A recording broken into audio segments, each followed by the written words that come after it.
Many technologies show up with loud proclamations of how they will change our lives, while others arrive more quietly, but just as surely revolutionize the way we live.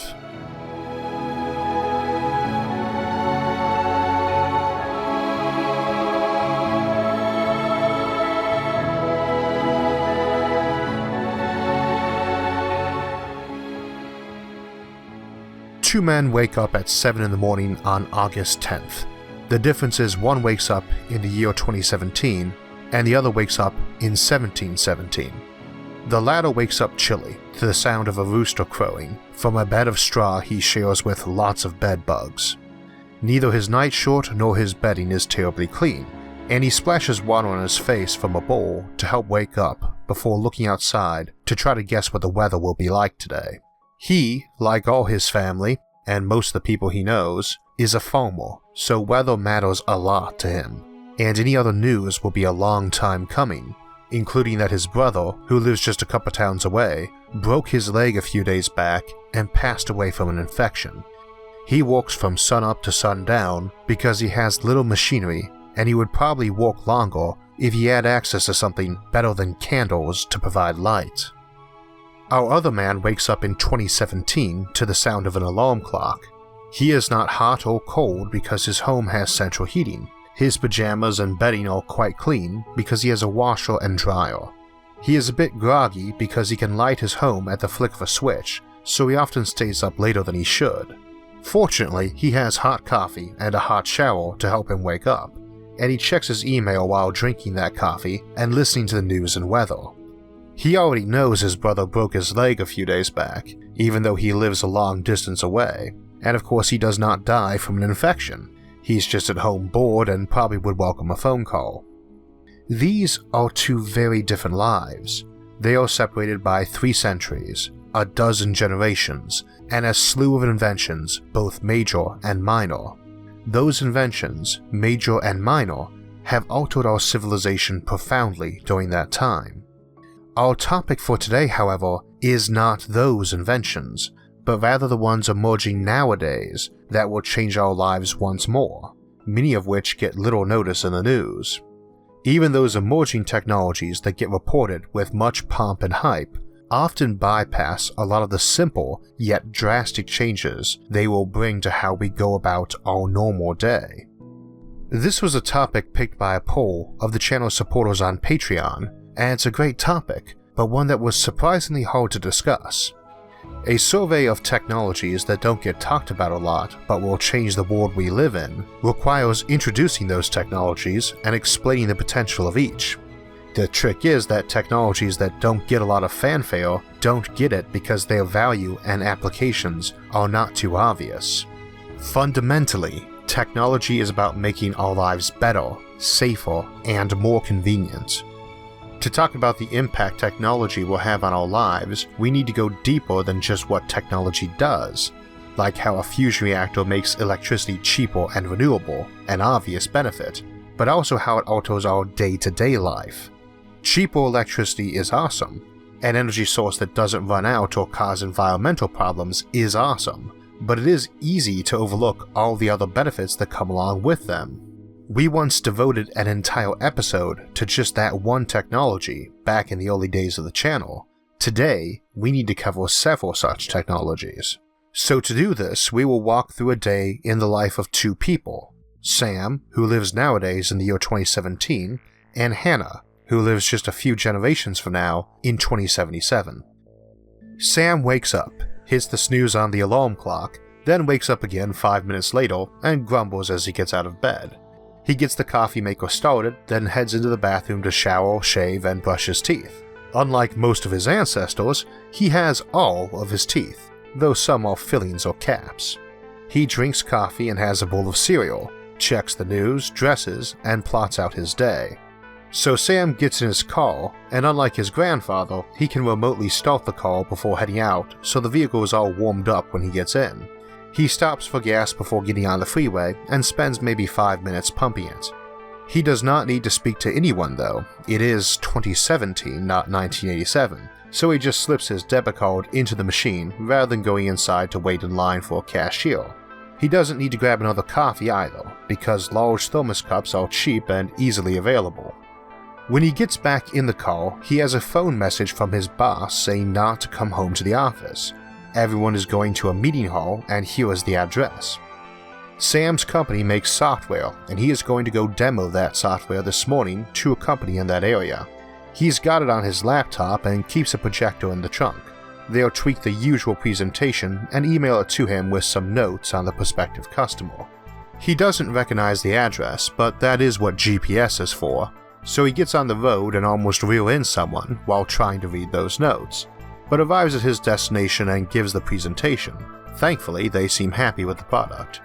He doesn't know the area well, but searches the internet for a good restaurant for lunch, then heads back to the office, gives his boss a report on how it went, and they spend some time strategizing how to close the deal. It's been a bit of a stressful day, so he goes and gets a drink after work. Just one though, because he needs to drive. He then goes to the grocery store, and thankfully he remembered to put his list on his phone so he doesn't forget anything. He heads home, microwaves some dinner, and settles in to watch some TV and play a video game to finish unwinding. His son Ted calls from college and they chat for a while, then Sam heads off to bed. That was a day in life of Sam. Sam's day is a fairly normal one for modern times, different from a generation ago in many ways, but similar in many others. Different from the one his son Ted will live, but likely similar in many ways too. It is worth noting that while Sam has access to virtually all the knowledge of humanity, he can't particularly learn it faster than someone with access to a classic library could. He, and his son away at school, can access just about any information near instantaneously, but other than it being easier to find visual examples beyond text in a diagram, how he intakes new information has not changed much over previous generations, even if his mode of access has. Okay, 60 years later, Hannah wakes up, but she is not groggy, so she does not hit the snooze button on her alarm clock, because she doesn't actually have one. Unlike her grandfather Sam, or her dad Ted, she does not own a smartphone either. She has a supercomputer in her wristwatch, and some thin contact lenses, and a tiny implanted speaker by her ear that feed her information instead. Lots of her friends have no wristwatch or contact lenses either, just stuff wired into their brains more directly, but she's a bit of a traditionalist. She's not groggy because every day she eats a couple of capsules, the same way we might take a multivitamin or allergy medicine. They are gel capsules that dissolve into lots of tiny pills, which in turn can be sent a signal to release their contents or simply let them pass through the system unused. Some of those micropills contain things like melatonin to help her get to sleep, or others to help her wake up. There's no alarm clock on the nightstand next to her bed. Instead, a little while before she wakes up, those medications get triggered to help her transition comfortably to wakefulness, and her ear speaker starts talking or playing music. The lights in the room turn on too, and grow brighter. She doesn't start the coffee maker because all the small electronic shadows that follow her around made a good guess she'd want some, and some toast, and delivered those to her nightstand instead. She does not brush her teeth in favor of putting in something like a mouth guard that she just bites down on, and it goes to work brushing and flossing in a very precise and guided way, then relays that data to her dentist's computer, which analyzes and collates it to see if she needs an appointment. She knows what cavities and fillings are, because she heard about them in a history class, along with smallpox. Normally, Hannah would not actually go into work, because she mostly works from home. She does need to go in sometimes though, so she does find it worth the cost to have a car rather than just summon an automated taxi. She tells her vehicle to start while getting dressed, and feels a little chilly as she steps outside, but her clothing is smart too, with lots of small machinery and micro-sized solar panels, and batteries and wireless energy receivers in it, so it instantly starts warming her up on her walk to the car, which is short because it drives itself up to her doorstep and opens the door for her. She tells it to take her to work, and she sips some coffee and reviews her notes and correspondence while it drives. She walks through lunch and orders whatever she likes for drone delivery. She doesn't even know where she ordered it from, or that it came from two different places that seamlessly coordinated their delivery to be simultaneous. After work, she goes to a pub and decides to stick around for a second drink because she isn't driving and does not need to go to the grocery store. She just gets a note from her smart house requesting permission to buy things she's low on and asking if she wants anything else. She scans the list, adds some ice cream to it, and says yes, all the while chatting with a random stranger at the bar.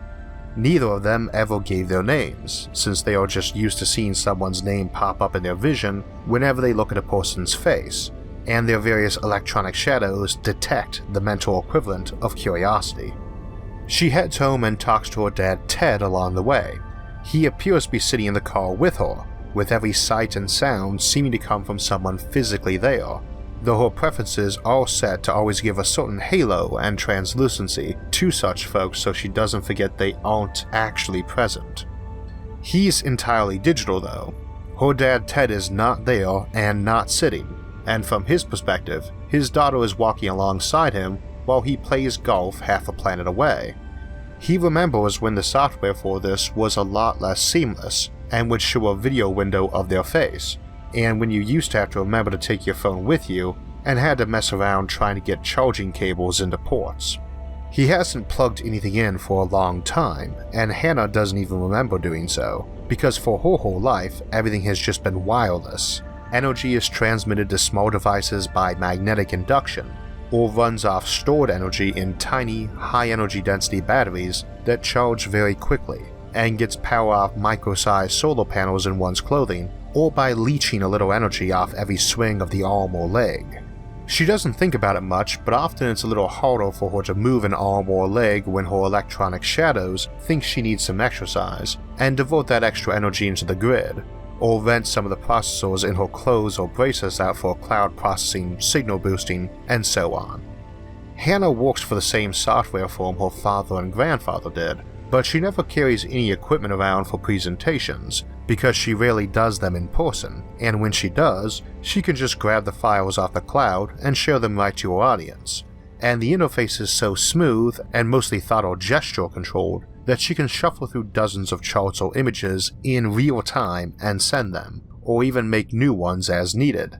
Indeed, her audience can usually alter parameters of a given chart without even having to ask her. They just say they want the chart they're seeing projected over 5 years, not 3, as she showed them, and it does.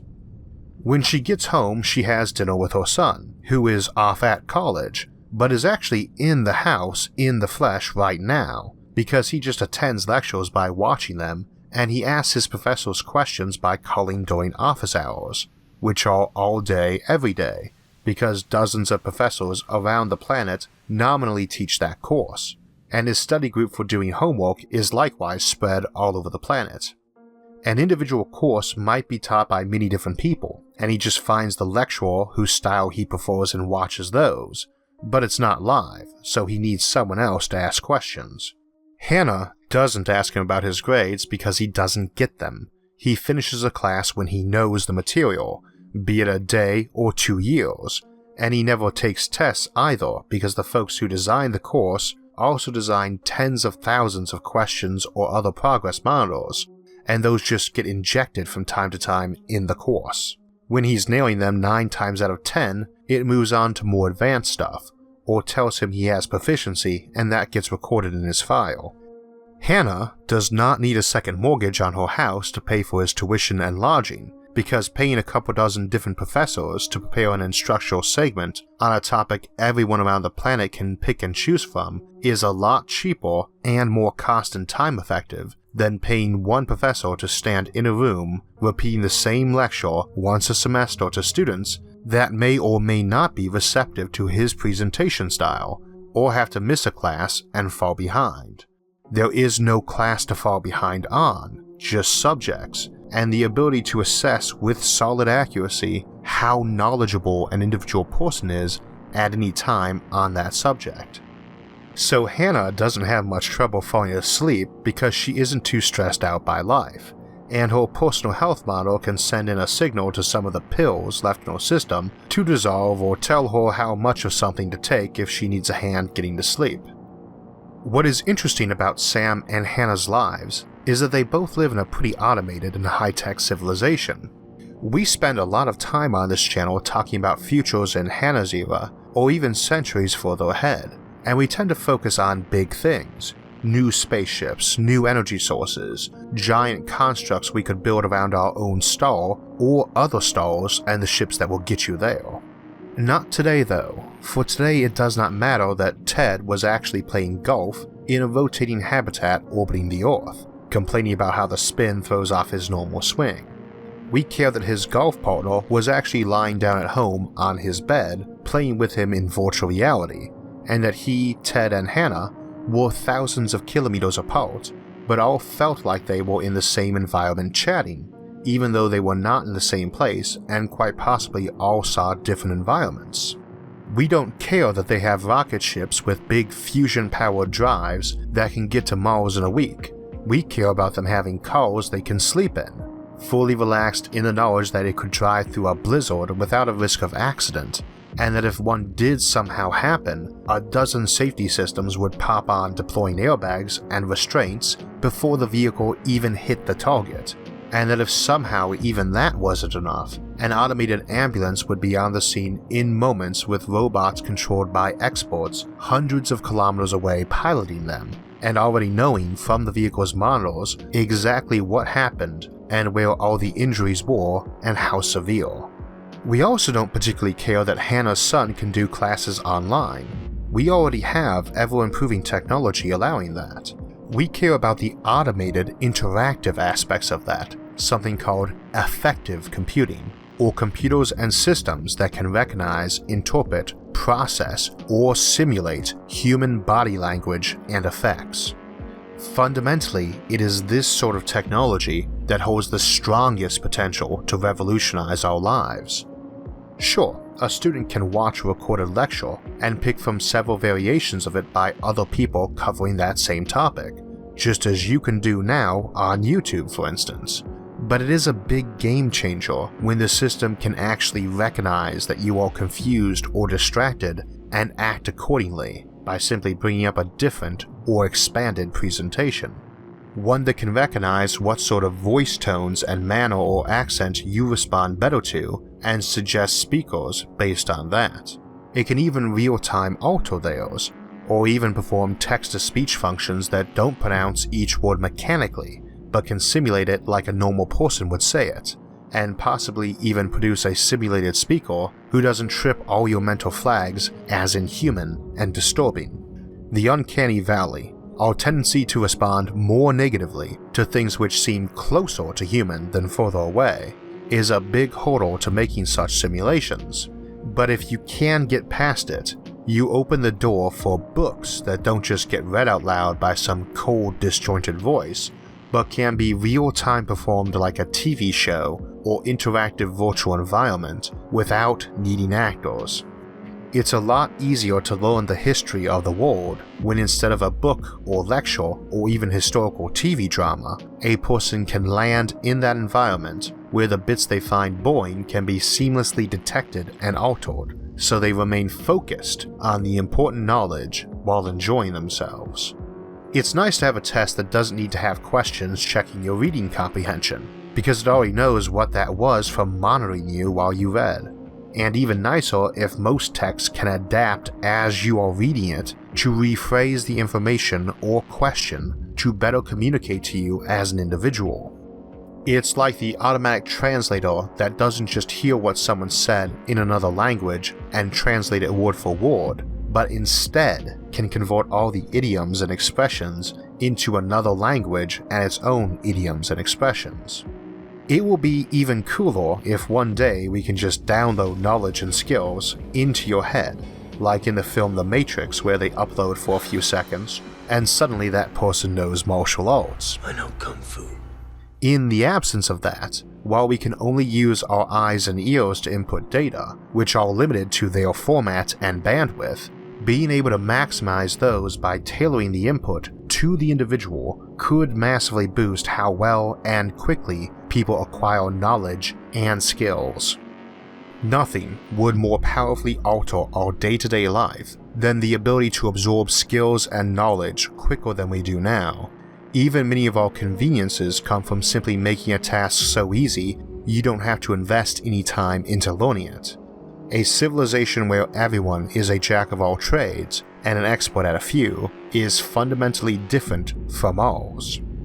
We didn't focus on cool new power production methods like fusion today. We focused on ways to conveniently get power, wireless energy transmission by magnetic induction or energy beaming, smaller and better batteries and solar panels, or harvesting energy right from the person, leeching just a little energy away from every motion, maybe even putting devices in the body that could steal a bit of energy from your own food to transmit it to devices in you or on you. I never really said how Hannah's car operates, that it is an electric vehicle ultimately powered by some big fusion reactor somewhere, because Hannah doesn't think about it. She knows the batteries in her vehicle replaced a combustion engine when batteries finally got small enough and fast charging enough to remove the inconvenience of recharging compared to refueling. But she just doesn't think about it any more than you or I spend much time thinking about our light bulbs or light switches, or what makes our refrigerator cold, even though those devices changed our lives profoundly. We are not too interested in the super powerful classic or quantum computer that could simultaneously play every human being at chess and beat them all, or even the social media network that can help you find other people in your area that enjoy chess. We are interested in the hardware and software that notices you like playing chess, and can let you know the person you are talking to does as well, and likes gardening like you do, but does not share your joy of cooking or parachuting off kilometer-tall buildings. Predicting the future of technology is always a hit-and-miss game. Often, in hindsight, stuff is obvious, but can't be predicted in advance, something we call a black swan and have discussed before. Some technology and its impact is easy enough to predict, but what makes them inaccurate in most cases is all those tiny secondary advantages and changes, and those tend to focus on human desire and convenience. It's not that hard to predict faster computers, the internet, satellites, or cell phones. What's hard to predict is people using those to post a picture of what they ate for lunch. Once you do, you can imagine that a lot of restaurants will advertise online and show photos of the menu. It will seem obvious in hindsight that someone is going to make a piece of software that can look at that image and make some smart guesses about its nutritional value and calorie count.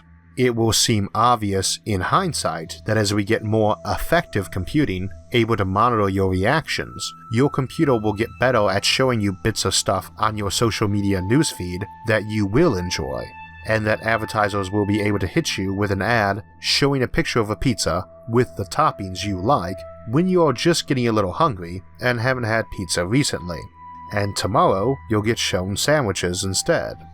It's predictable that 3D printers and fast, cheap delivery might put a dent in classic retail shopping. It's predictable that automated vehicles, not needing expensive drivers, will make it much cheaper to deliver things or take a taxi, so that fewer people might own individual vehicles.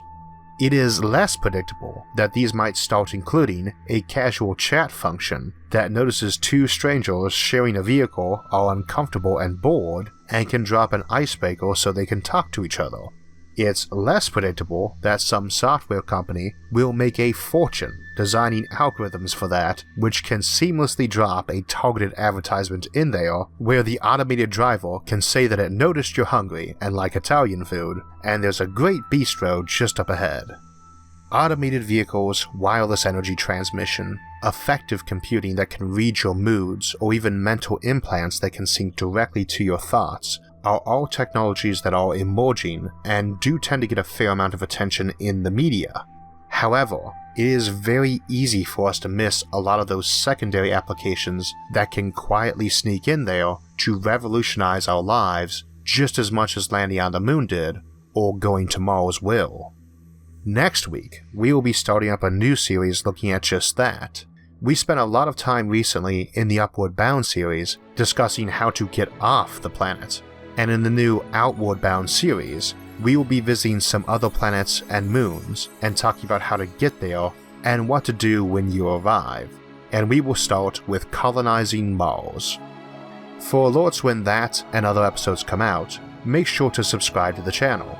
If you enjoyed this episode, hit the like button and share it with others. And let me give a thanks to the folks who support this channel on Patreon and selected this topic as the winner for the month. Until next time, thanks for watching, and have a great week.